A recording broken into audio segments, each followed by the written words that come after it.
اللہ کے نبی صلی اللہ علیہ وسلم نے فرمایا ہے اگر ایک انسان کو اپنی نماز میں شک ہو گیا کہ 3 پڑھی ہیں یا 4 پڑھی ہیں، 2 رکعتوں میں شک ہو گیا، پتہ نہیں یار میں نے 3 رکعتیں پڑھی ہیں، پتہ نہیں اب میں نے 4 رکعتیں پڑھ لی ہیں، ایک جو ہے وہ شک پیدا ہو گیا، اب کیا کریں؟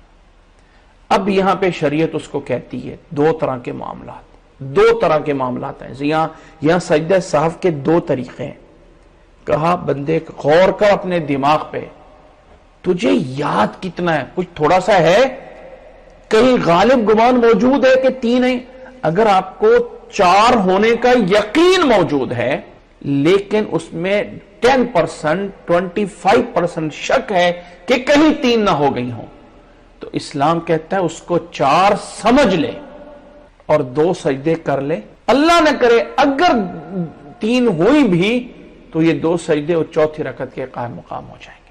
اگر آپ کو 75%، اگر آپ کو 80% یقین ہے کہ میری 4 رکعتیں ہوئی ہیں، ہاں تھوڑا سا 10%، تھوڑا سا 20% ہے کہ کہیں 3 رکعتیں نہ ہوئی ہوں، تو اس کو ویلیو نہیں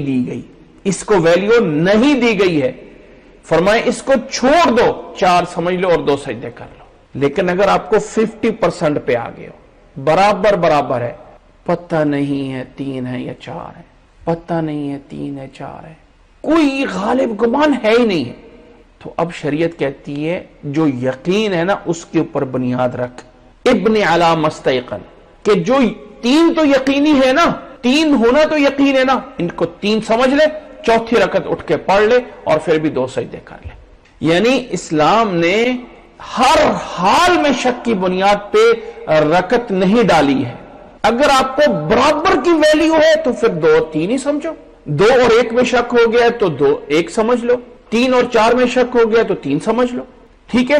اب اگر برابر کا شک ہے تو اس کو یقین ہے، 3 تو یقینی بات ہے نا، اب 3 میں تو شک نہیں ہے کہ 2 ہی ہیں، شک تو 3 اور 4 میں، تو اس کو 3 سمجھ لو اور 4تھی پڑھ کے 2 سجدے کر لو۔ اور اگر آپ کو یقین ہے 70%، یقین ہے 80%، تو پھر نہیں، چھوڑو، رکعت نہیں پڑھنی ہے، اس کو سمجھو، اب اس شک کو ختم کر دو 2 سجدوں سے۔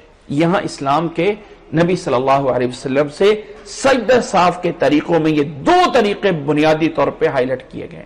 میں نے 2 کو اس لیے بتایا کہ قانون اسلام کا ان الظن لا یغنی من الحق شیئا، بے شک گمان حق کے سامنے کوئی حیثیت نہیں رکھتا ہے۔